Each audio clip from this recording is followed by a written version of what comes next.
Alright mga minamahal, yes, it's me again, Alicia nyo, nagbabalik muli para sa ating panibagong video. So, eto, nakaraan pa tong itong issue na to. Ngunit gusto ko lang talagang talakayin sa inyo dahil talagang nauuso ngayon yung ang taas ba ng double standard talaga ng mga DDS. Can you imagine? Ito balita to September 21. So, meron pong naganap na rally doon sa Davao. So, bali ang ginawa, nagkaroon sila ng free lechon. So, yung lechon na yan is, alam naman natin na umabot ng 100, diba? Nagkaroon ng rally sa Davao. Take note nyo yan, mga minamahal.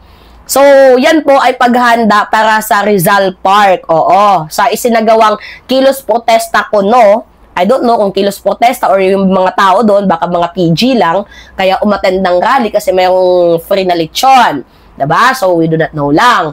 Para makapag-engage ng tao. So, you know, they wasted a lot of money para dyan sa 100 lechon na yan. Diba? Para ipakain sa mga rallyista. So, fast forward, mga minamahal.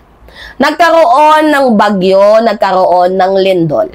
October. Now, here's the thing.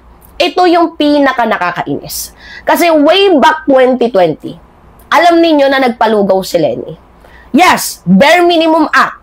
Simple gesture. Pero malaking tulong na yan sa mga frontliners. Alam ninyo yan. Nilait, kinutya ng mga DDS si Leni. Bakit? Kasi bakit lugaw lang daw. Pero, ito yung nakakainis na parte. Nagbigay si Sara Duterte ng tinapay. Nakikita ninyo. Nagbigay si Sara ng tinapay. Uulitin ko tinapay sa mga nasalanta ng bagyo. At yung tinapay na yan, kailangan meron ka pang perma. Wala kang perma, wala kang receipt, hindi ka makakakuha. Gusto ko kayong pagmumurahin. 'Di ba? Gusto ko kayong nanggigigil ako. Can you imagine? 'Di ba? Si Leni kinutya ninyo, tapos eto nagbigay ng tinapay, proud kayo? Saan yung mga utak ninyo? Alam nyo, may syndrome na kayo eh. May sakit na double standard syndrome itong mga DDS na to. Tingnan ninyo, si Sara Duterte, nagawa niyang magpalitsyon, diba?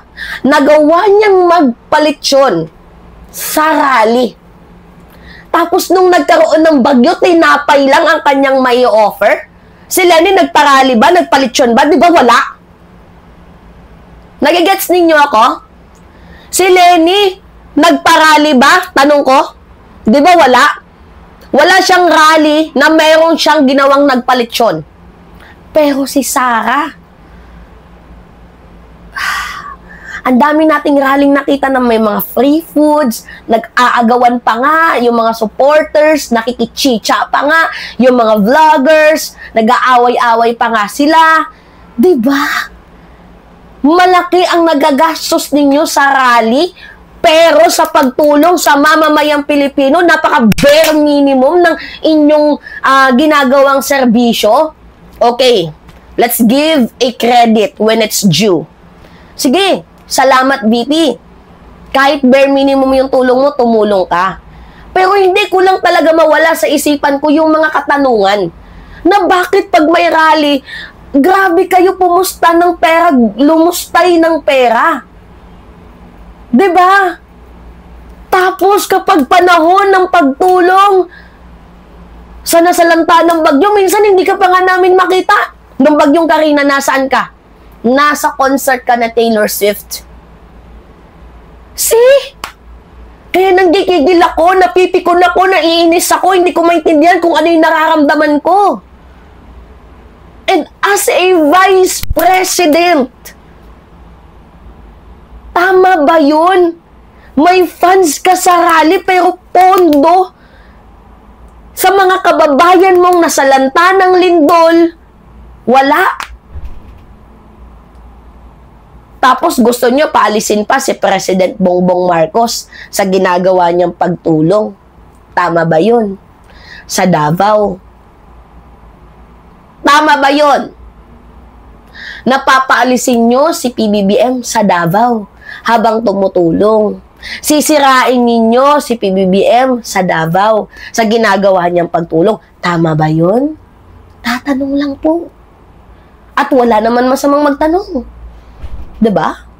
Kaya mga minamahal, kaya na-content ko to kasi medyo tumataas na kasi ang ang pagiging double standard ng mga DDS at hindi ko na talaga siya matiis.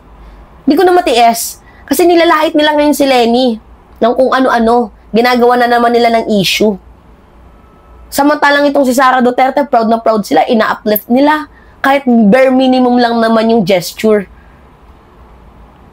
Di ba? Kinutyanin nyo si Lenny panahon ng pandemic na siya nga lang yung kumikilos nung panahon na yun eh. Yung ama mo, naglalamyerda sa ibang bansa. Halos walang pakialam sa frontliner. Inuulan pala ng pera ang bansang Pilipinas nung panahon ng pandemonyo pero saan napunta? Sa confidential funds ninyo, di umano. Di ba? Di ba? Kaya hindi nyo ako masisisi kung bakit ako napipiko, nagagalit, naiinis. Kasi ganyan kayo eh. Ganyan yung kinikilos ninyo.